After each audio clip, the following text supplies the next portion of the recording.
Bonjour. Aujourd'hui, nous sommes le 19 septembre et c'est ma première vidéo, alors je vous demande votre indulgence. Je me présente rapidement. J'ai toujours été curieuse et avide d'apprendre et de comprendre. C'est pour ça que dès l'âge de 15-16 ans, j'ai lu beaucoup d'ouvrages ésotériques, mystiques, religieux et acquis un certain nombre de connaissances. J'ai expérimenté l'astrologie pendant 7 ans et j'ai pratiqué et pratique encore le tirage de tarot, le magnétisme, le pendule, l'usage des plantes pour moi-même et aussi pour les autres chaque fois qu'ils me le demandaient.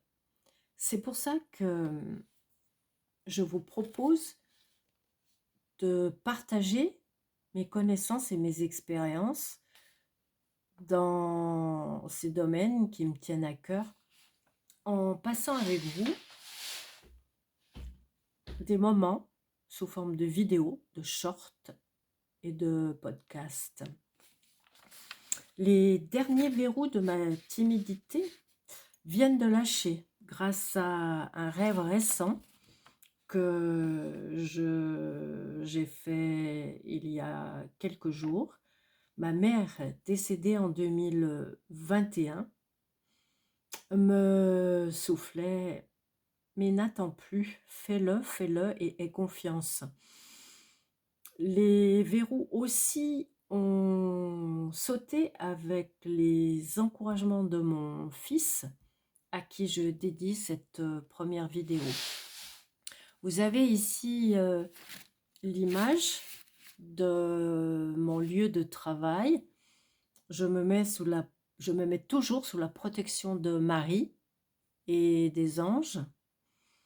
Et quand c'est nécessaire, j'allume une bougie, je brûle de la sauge et j'allume ces encens, de la myrrhe et du benjoin divin. Je suis bien dans ce coin de travail, près de la nature, comme vous pouvez le voir. Ma fenêtre donne sur un jardin que j'apprécie tout particulièrement, car le calme est là et les énergies aussi. Aujourd'hui, je me propose de vous faire un tirage de ce magnifique tarot qui s'appelle l'oracle de Lao. Excusez-moi, je ne suis pas très experte encore avec cette caméra. De Céline Frano. Céline Frano est une médium qui contacte les défunts et qui donne des messages. Voilà ces magnifiques cartes.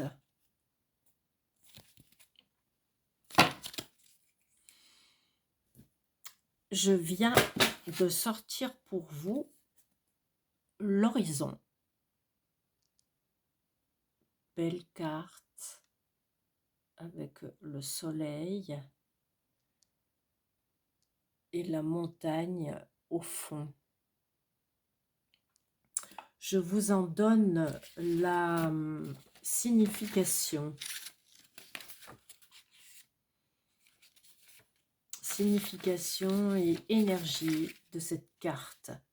Regarde bien devant toi et ne regarde pas derrière toi. Cette carte t'incite à regarder vers l'avenir. Nous ne pouvons pas changer ce qui est derrière nous, alors utilise-le pour une force future. À force de ressasser le passé, involontairement, tu te bloques sur le futur. Maintenant, tu te dois d'avancer en regardant devant toi. Tu vas pouvoir te consacrer sur le moment présent. Le petit conseil de là-haut, regarde comme l'horizon est bon, est beau. Regarde tout ce qui te tend la main, Certes, cela peut te paraître loin et improbable, et pourtant, tu avances. Tu avances. Tu vas parfois nager, ramer, suer pour atteindre tes objectifs, mais opérer un demi-tour sera pire. Donne-toi les moyens de réussir et tu en seras plus que fier. Utilise tes erreurs ou tes honneurs du passé comme un tremplin vers le futur. Alors oui, nous conclurons aujourd'hui avec cette médium qu'il faut avancer et laisser derrière nous le futur, profiter des bonnes énergies et vivre dans le moment présent. Je vous contacterai bientôt pour une autre vidéo qui, je pense, sera sur le thème des révoltes actuelles et de la position planétaire qui favorise ces moments de révolte pour mener à un chaos total et une forme de renaissance. Donc je vous laisse et je vous souhaite une bonne fin d'après-midi et une bonne soirée. À bientôt.